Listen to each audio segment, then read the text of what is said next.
Hey, welcome back to Blanchy Talks Watches. Today we're going to be doing the full review of the Ugly Watch Company 100 meter sport watch. I do actually have the 50 meter version, the old version of this watch as well, so I'll do a comparison as well and show you what the differences are and why you should be getting this one instead of the 50 meters. So this is currently live on Kickstarter. It's been up for, I think it's a week or two maybe at this point. And it is around halfway funded. Really hope this project gets fully funded because it is fantastic and you don't want to miss this.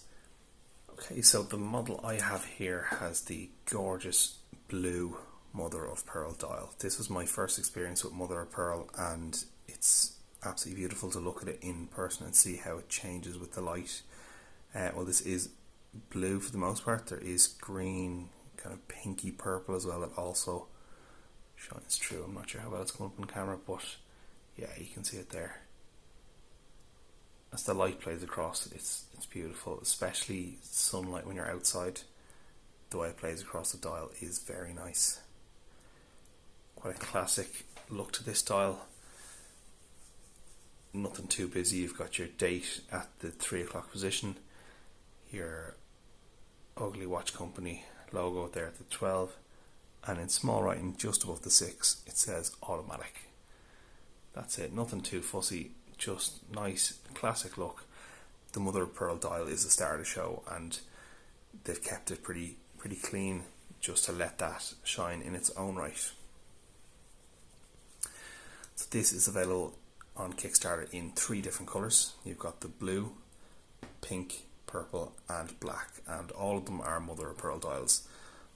They all have similar natural aspects to the dial with the different colours and stuff, so they are very nice.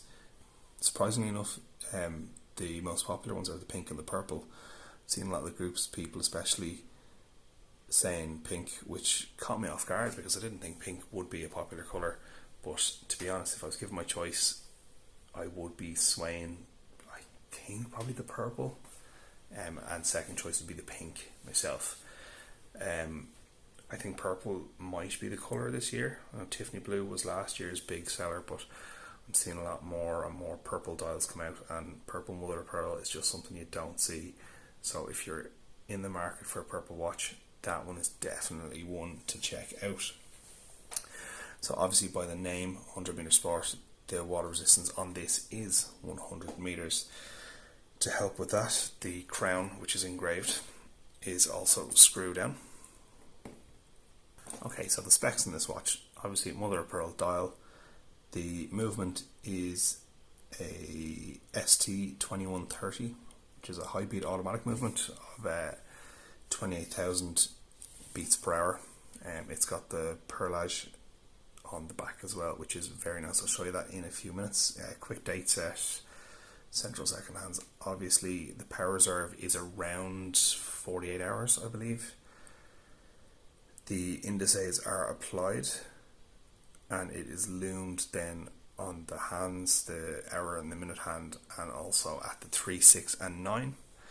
The Lume lasts better than I expected, to be honest. In a watch like this I would genuinely discount Lume and assume it doesn't have it, but this Lume is actually readable all night long, which is nice. It's not the brightest Lume, it doesn't need to be either, it's not a dive watch, but it does last. It is bright enough to see and it stays, so that's all you need. The case and bracelet are both 316L stainless steel, and they both have a brushed and polished finish on the different surfaces.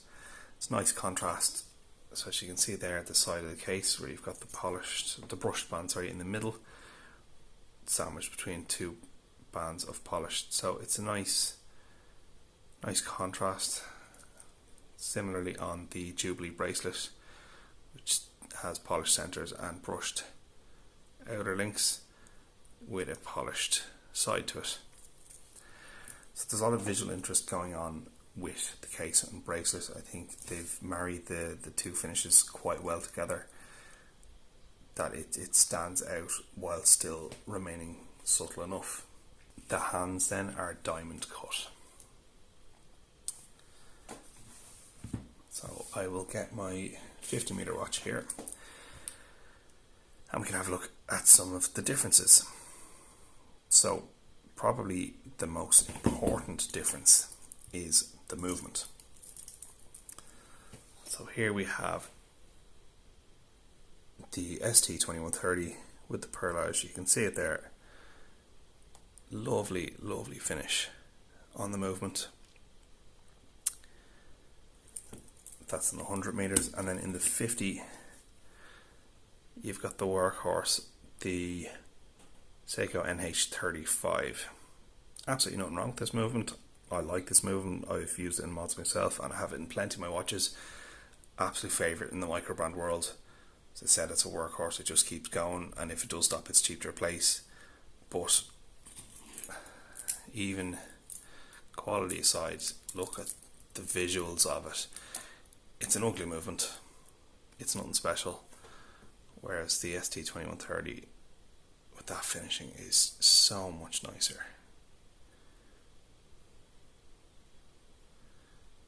If you had the two of them beside each other, I know which one I would be picking.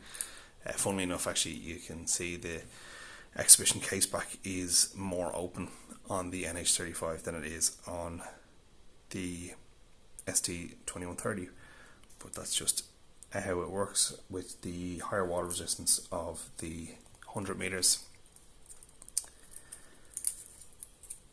The case back on the 50 is a snapback, whereas it is screw down for the 100 meters. The crown, as I already said, is screw down on the 100 meters, and on the 50 I believe it's not. Yeah, it's not. It doesn't need to be 50 meters. If it has screw down crown, it might be higher. As for the case itself, I'm not too sure. I think there is some differences. I think there's the higher standard of finishing on the 100 meter. Everything just seems a little bit crisper. It's hard to pinpoint the differences, but it feels better quality in the 100 meters than the 50 meter watch, which is unfortunate because this 100 meters is a review prototype that I have to send back, and this 50 meters is my one that I get to keep. So it's rather disappointing getting this lovely watch and then getting this one alongside it that is better in every single way, and I have to send it back. I didn't pay for this one, but I won it in a Facebook competition, so I'm allowed to say absolutely anything about the watch and the brand. They didn't ask me to say it, and so this is totally honest. If you join the Ugly Watch Company fans Facebook page, Landon, the owner, does competitions kind of every month. So there was, I think, 3 winners at Easter, and that's when I won this one. So super happy to get this because it's one I'd wanted for a while until I saw this one, and yeah, it's kind of taking the shine off it slightly for me. Okay, so we will check the thickness then. So this is the 100 meters, and it is coming in at 11.42, and the 50 meters coming in slightly more at 11.69, which is surprising really. You'd expect the 100 meters to be thicker, but I think, yeah, just looking at it there, it's to do with the profile of the movement. So that's nice that you're not giving up any thinness for the increased water resistance. Okay, so we will have a quick look at the lume on both of these.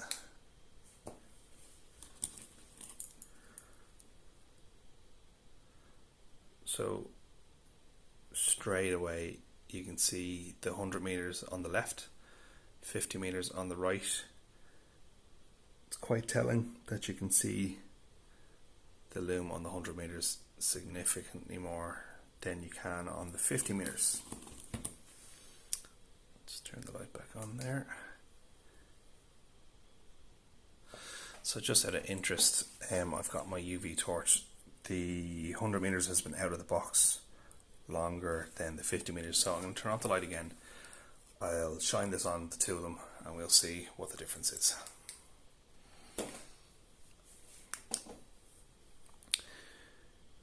So you can see that's shining equally on both of them.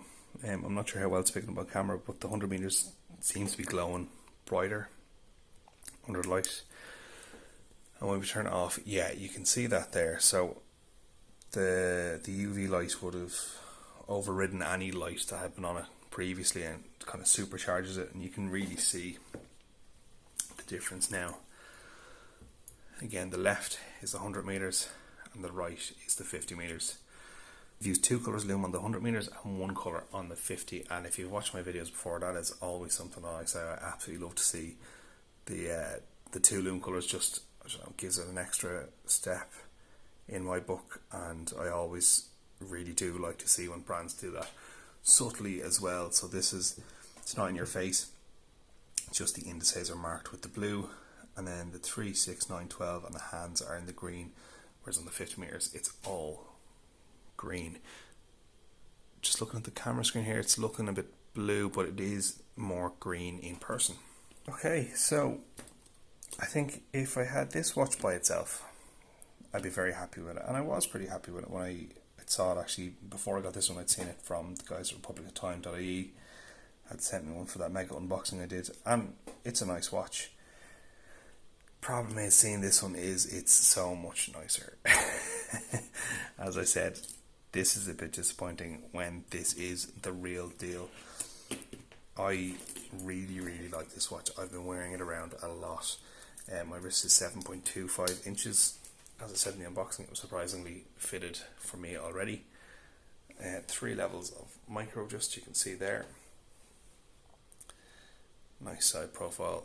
41 millimeters is around the sweet spot for me. I normally say 42 millimeters is where I like it, but 41 feels perfect on this. You can really change the look of this watch as well with a different strap. As you can see there, it looks totally different, much more casual on a strap rather than the Jubilee bracelet, but I have to say I haven't been tempted at all to take the bracelet off.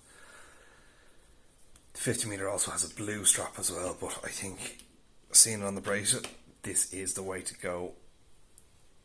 Not a huge Jubilee bracelet fan myself, but it does really suit the watch. As I said, with the two-tone of the case, the two-tone of the bracelet really works with.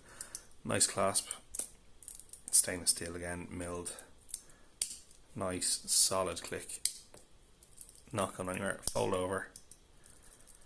As I said in the unboxing, slight bit of noise, not too much. It's a little bit loose, so it has a bit of jiggle to it. Yeah, I really like it. I really like it. I've been wearing this a lot since I got it in, more so than any other watch. My own collection is getting absolutely neglected at the minute with the amount of prototypes I have sitting on my desk. I'm just not wearing any of my own watches, and this one is taking the majority of the wrist time since this landed. I've been neglecting most other watches since I got this one in. So yeah, what can I say? I like it. I really like it. The price as well, I think it's about $290 on Kickstarter. For what it is, it's a very reasonable price for stainless steel case, bracelet, nice movement, beautiful dial, lovely finishing. $290 is not bad at all. So yeah, my verdict is absolutely go and buy one of these. As I said, I do have to send this back. I haven't been paid for this review. I can say whatever I want, and I think you should go buy one. To put it bluntly, it's a lovely watch. I really do hope it gets funded, because those dial colours are gorgeous. I really want to see the purple, the pink and the black out in the wild. I've seen the black on the diver. It is nice, but the pink and the purple I haven't seen, and I really do want to see them because they look stunning. There's my thoughts. I'll include all the relevant links in the description. Please, if you do want to get one, make sure you jump over to Kickstarter and get it before the time is up. Assuming the project is funded after that, it should be available from Ugly Watch Company, or if you're in Europe, republicatime.ie. I'm sure we'll get them in the future, but Kickstarter is the place to go if you want to get one early. Okay, I'm going to leave it there. thanks very much for watching. I hope you enjoyed the video. If you did, please do like, comment and subscribe to see more videos. I have a ton of watches in for review at the minute, so really exciting content coming up. And thank you so much for watching. I'll catch you in the next one. Cheers.